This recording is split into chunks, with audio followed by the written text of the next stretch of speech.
The wind howled against the broken boards of the half-standing barn, rattling nails and carrying the sharp sting of desert dust. He had been riding along the borderland for 3 days when he found her, half hidden in the shadows, a bundle of rags wrapped around trembling shoulders, eyes wide with fear but burning with defiance. Her lips were cracked, her voice barely a whisper, yet steady as iron when she said, "If they catch us, they'll hang me twice." The lonely rancher, Samuel Hart, knew what she meant. A woman fleeing across the border, carrying secrets and shame, would not be given mercy. The law here was written by hard men with no patience for stories of desperation. He should have turned his horse and left her there, should have spared himself the danger of taking in a stranger. But there was something in her gaze that silenced every reason to walk away. He dismounted, offered her water from his canteen, and she drank as though she'd been waiting all her life for someone to show her a fraction of kindness. Her name was Isabella, though she spoke it like a confession, hesitant and weary. Samuel didn't press her with questions, her eyes already carried too many answers. He lifted her onto his horse, holding her steady against his chest as they rode. For miles they said nothing, yet the silence was thick with unspoken fears. He could feel the rapid beat of her heart against him, as though every hoofball echoed the risk she was taking in his presence. Back at his ranch, the place was quiet, too quiet. He had lived alone for years, the walls echoing with the absence of laughter and the long shadows of a wife lost too young. The empty fields stretched wide and barren, but as Isabella stepped through the doorway of his cabin, carrying only the dust on her dress and the sorrow in her eyes, something shifted. The house no longer felt like a tomb. She moved carefully, as though afraid to disturb the stillness. Her hands found the table, brushing dust away. Her eyes lingered on the Bible sitting unopened on the shelf. Samuel watched her, torn between guilt for dragging her deeper into his solitude and the undeniable warmth that her presence kindled. At night, the coyotes sang in the hills, and she lay on a pallet near the fire. He could hear her restless breathing, broken sometimes by muffled sobs. One night, when the storm beat against the roof, she turned to him, her face lit by firelight, and whispered, "You don't know what you've done for me. But if they come, you must let me go. Promise me." He couldn't answer. Instead, he reached across the floor, his rough hand brushing hers. It was not a promise to let her go, but a vow unspoken, that he would stand between her and the world if it came for her. Days bled into weeks. She mended his shirts, brought life to his empty table, and smiled sometimes when she thought he wasn't looking. And Samuel, who had long forgotten the sound of laughter, found himself listening for it each dawn. Yet danger pressed at the edges of their fragile peace. Riders came near the border more often now, men with eyes sharp for fugitives. Word spread of a woman who had slipped through the cracks, and Samuel knew it was only a matter of time before someone came knocking. One evening, while the sky burned with the last light of the sun, Isabella stood on the porch, her hair loosened by the breeze, her hands folded tight against her chest. "You gave me a place when I deserved none," she said softly. "But you must understand, Samuel, I carry sins that no church would forgive. If they find me here, they won't just hang me. They'll destroy you too." He stepped closer, his voice low but steady. "Then let them try. This land has taken everything from me once. I won't let it take you." Her eyes glistened, not with fear but with something far more dangerous, hope. In that moment, the walls around her crumbled, and she leaned into him, trembling not from terror but from the weight of finally being seen. That night, the storm broke once more across the desert. Rain lashed the cabin roof, thunder shook the hills, and Samuel held her as though the fury of the heavens could not part them. The world outside would not show mercy, but within the fragile shelter of the ranch, two broken souls found a fierce kind of grace. And though the border lay only miles away, though danger lurked with every sunrise, Samuel knew he would rather face the gallows with her hand in his than live another day in the silence of loneliness. The night stretched on, carrying with it the whisper of a vow made in firelight and fear, a vow strong enough to defy the noose, the law, and the emptiness of a rancher's heart. The desert had a way of stripping men down to their bones. Its winds were merciless, its sun pitiless, its nights colder than a coffin lid. Samuel Hart had lived in that barren country long enough to be shaped by it.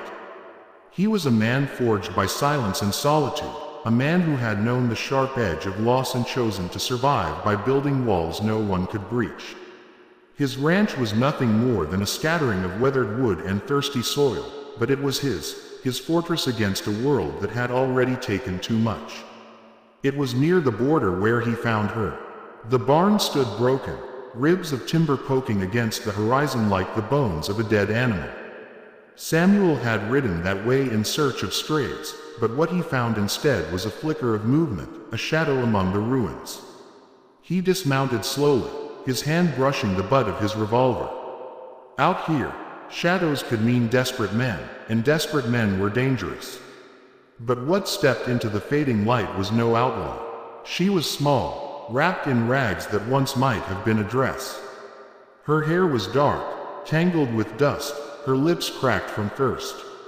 Yet her eyes, black, shining, alive, burned with a defiance that startled him. She staggered forward, then steadied herself, as though willing her body not to betray the strength her spirit demanded. "If they catch us," she whispered, her voice hoarse but sharp as broken glass, "they'll hang me twice." Samuel felt the words cut through the hot stillness. Whoever they were, this woman carried danger with her like a shadow. A wise man would have turned away, mounted his horse, and left her to the fate she claimed was chasing her. But Samuel had never been a wise man when it came to suffering. He had buried a wife once, watched her slip away in sickness while his hands were useless. That helplessness had marked him. Now, faced with another soul broken by the cruelty of this land, he could not walk away. He pulled a canteen from his saddlebag and held it out. She took it, clutching the tin as though it were the first gift she had ever received. The water dribbled down her chin, her throat moving desperately as she drank. When she finally lowered it, her eyes lingered on him, searching, cautious, but softened by gratitude she couldn't hide. "What's your name?" he asked quietly. For a moment she hesitated, as though speaking it might summon some unseen enemy. Then she said it, barely above a whisper. "Isabella." Samuel nodded once. "Come on, you won't last the night out here." He lifted her onto his horse, steadying her frail frame with one arm. She leaned against him, too weak to resist, and he felt the tremor in her body with every hoofbeat as they began the long ride back to his ranch. The land stretched endlessly, golden at dusk, cruel in its beauty. Samuel said nothing as they rode, but he could feel her fear as clearly as the pulse in her wrist. Every rustle in the brush, every distant coyote's cry made her flinch. She was not running from hunger alone. There was pursuit behind her, and it had teeth. By the time they reached his cabin, night had fallen. The single lantern he lit cast a warm circle of light inside, the shadows swallowing the corners. Isabella stepped across the threshold with hesitation, as though afraid she might wake ghosts. Samuel watched her eyes take in the barren room, a table scarred by years of use, a Bible gathering dust on a shelf, the narrow bed that had seen no comfort in a long time. She stood like a stranger at the edge of another man's solitude. "You can rest here," Samuel said. His voice sounded rough, even to his own ears. "The floor's clean. Fire'll keep you warm." She lowered herself onto the pallet he spread by the hearth. For a long while she sat in silence, staring at the flames as if she were seeing fire for the first time. Samuel busied himself with the motions of cooking, beans and coffee, nothing more. When he set the tin plate before her, she ate slowly, cautiously, but with a hunger that betrayed how long she had gone without. That night, Samuel lay awake on his bed, listening to the restless rhythm of her breathing. Once, he thought he heard her sob, muffled against her sleeve. And when the storm came in the early hours, rain lashing the roof, thunder rolling over the hills, her whisper reached him through the dark. You don't know what you've done for me, but if they come, you must let me go. Promise me. Samuel turned his head, watching the glow of firelight flicker against her profile. He couldn't bring himself to promise. Instead, he reached across the narrow space, his calloused hand finding hers. Her breath caught, but she didn't pull away. In that silence, he gave her something greater than words, a vow unspoken, that he would not let the world devour her while he still had breath. Days turned to weeks. Isabella moved through his cabin like a cautious ghost at first, but gradually, life returned to her. She mended his shirts with hands that had once known finer fabrics, cleaned the dust from corners he had long ignored, and filled the air with quiet humming while she worked. The house, which had felt more like a tomb than a home, now breathed again. Samuel watched her without meaning to. He found himself listening for her laughter, rare though it was, and noticing the way her eyes softened when they met his. He was a man hardened by loss, but around her, something within him stirred that he had thought long buried. Yet danger pressed closer with each sunrise. Riders were seen along the border, men who asked questions about a woman who had slipped away. Samuel knew their type: mercenaries, bounty hunters, the kind who saw no difference between justice and silver coins. The story of a runaway had already traveled farther than Isabella herself, and he knew it was only a matter of time before trouble found his door. One evening, as the sun bled into the horizon, Isabella stood on the porch, her hair caught in the wind. Her hands were folded tightly against her chest as she whispered, "You gave me a place when I deserved none. But you must understand, Samuel, I carry sins that no church would forgive. If they find me here, they won't just hang me. They'll destroy you too." He stepped closer, his voice steady, unwavering. "Then let them try. This land has taken everything from me once. I won't let it take you." Her eyes filled with tears, not from fear, but from something far more dangerous: hope. She leaned into him then, trembling not from the threat that chased her but from the weight of finally being seen.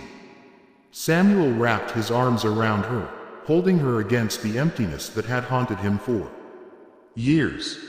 That night, the storm returned. Rain hammered the roof, thunder shook the hills, but within the fragile walls of the cabin, Samuel held Isabella as though the world itself could not tear her away. For the first time in years, his loneliness cracked, replaced by a fire he thought had died with his wife.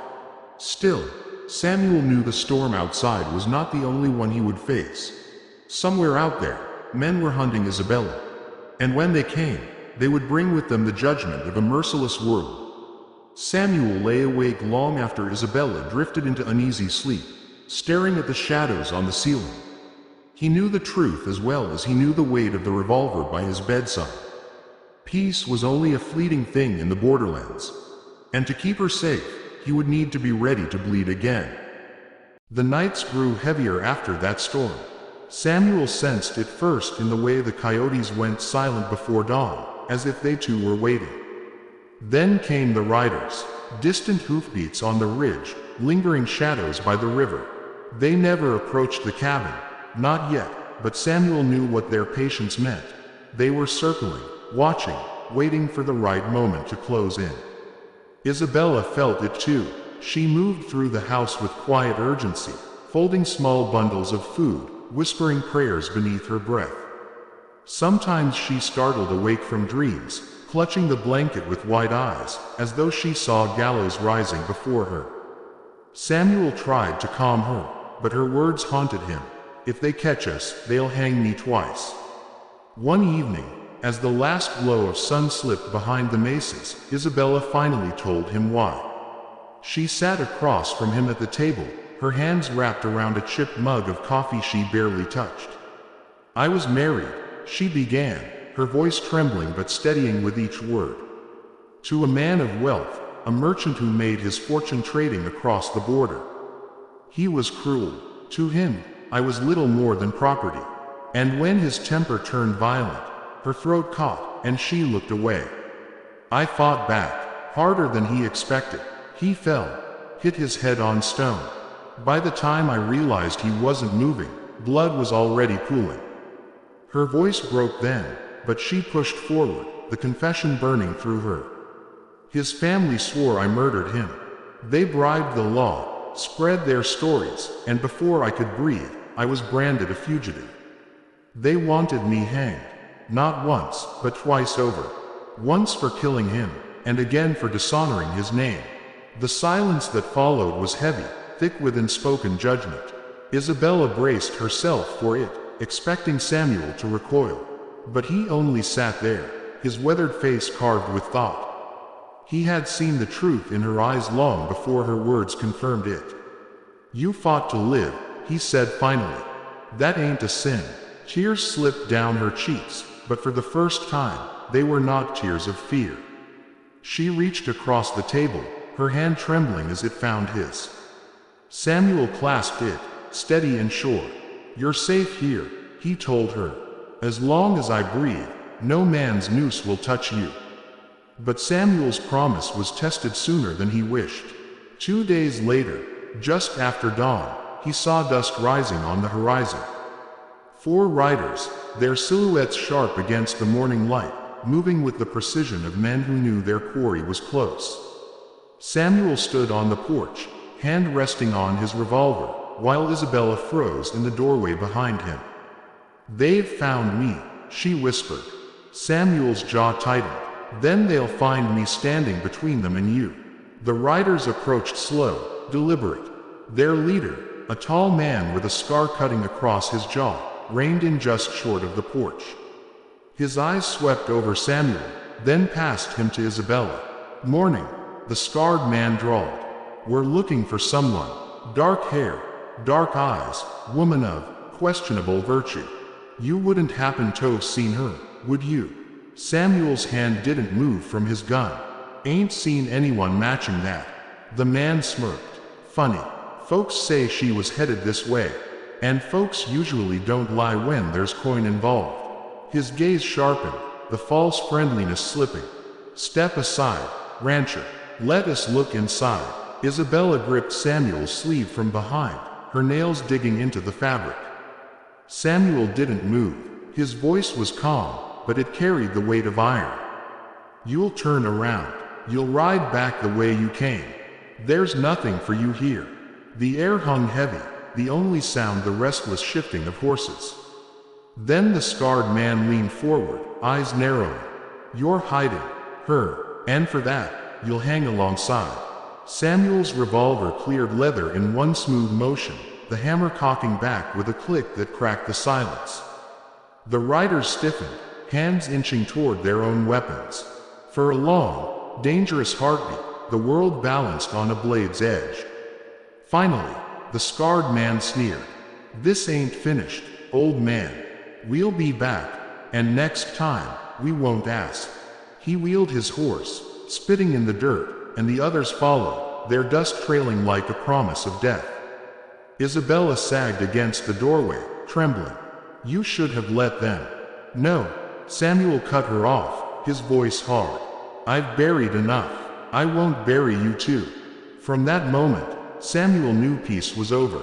He spent the day preparing, checking rifles, laying extra rounds within reach, reinforcing the cabin's doors. Isabella helped silently, her fear giving way to determination. If death was coming, she would not face it cowering. That night, under a sky swollen with stars, Isabella stood beside Samuel on the porch. The desert stretched wide and empty, but danger pulsed in the silence. "You'll die for me," she whispered, her voice breaking. Samuel turned, his eyes steady.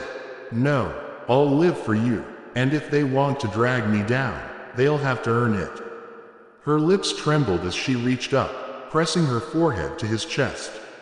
"You don't know what this means. To be seen, to be worth fighting for." Samuel wrapped his arms around her, his heart beating steady against her ear. "Maybe I do.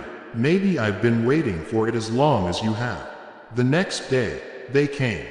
Just after dawn, hooves thundered across the valley. Dust boiled as half a dozen riders bore down on the ranch, rifles flashing in the morning sun. Samuel was already waiting, Winchester braced against the window frame. The first shot cracked like lightning, splintering wood as a bullet tore into the porch. "Down!" he shouted, pushing Isabella to the floor as he fired back. His shot struck true. One rider pitched sideways off his horse, crashing into the dust. Chaos erupted. Horses screamed, guns roared, smoke filled the air. Samuel's world narrowed to the rhythm of fire and reloading, fire and reloading. Isabella crawled to his side, reloading cartridges with shaking hands, pressing them into his palm. Fear blazed in her eyes, but so did resolve. Together, they fought, two souls cornered but unbroken. The scarred man charged forward, shouting curses, his revolver blazing. Samuel's rifle clicked empty, no time to reload. The outlaw stormed the porch, boots pounding, fury etched across his face. But Isabella rose. She snatched the iron poker from the hearth, her hands gripping it with desperate strength. With a cry torn from the depths of her soul, she swung. The poker struck the scarred man's temple with a sickening crack. He dropped like a felled ox, his gun skittering across the boards. Breathless, Isabella stood over him, the poker trembling in her grip. Samuel pulled her back, his hand firm on her shoulder, as silence fell. The remaining riders, seeing their leader down, wavered. Then, without another shot, they wheeled their horses and vanished into the desert, dust swallowing them whole. The battlefield was quiet but for the ringing in Samuel's ears and the sound of Isabella's ragged breathing. She stared at the fallen man, then at her own trembling hands. "I killed again," she whispered, horror flickering in her eyes. Samuel turned her gently toward him, his rough hands cupping her face. "You lived. That's what you did. Don't let them make you believe otherwise." Tears spilled down her cheeks as she sagged against him. He held her, strong and steady, as the first light of dawn broke across the blood-stained yard. Days later, when the dust had settled and no riders returned, Samuel buried the scarred man beneath the mesquite trees. No words were spoken over the grave. Some men chose their fate, and this one had chosen poorly. Life on the ranch resumed, quieter now, but different. Isabella no longer moved like a fugitive haunted by shadows. She stood taller, her laughter brighter, though the scars in her eyes would never fully fade. Samuel, for the first time in years, felt his land breathe again. One evening, as the sun painted the desert gold, Isabella sat beside him on the porch. The silence was no longer heavy, but peaceful. She slipped her hand into his, her voice soft but sure. "You saved me, Samuel Hart. Not just from them, but from myself." He turned to her, his eyes steady. "You saved me too, Isabella. This ranch was nothing but bones before you. Now it lives again." The wind swept over the valley, carrying with it the scent of mesquite and the distant song of coyotes. Samuel tightened his grip on her hand, knowing that tomorrow might still bring hardship, that the borderlands would never truly be safe. But for the first time in a lifetime, he was not alone. And as the stars rose over the desert sky, Samuel Hart, lonely rancher, widower, man forged by silence, knew he would never let her go.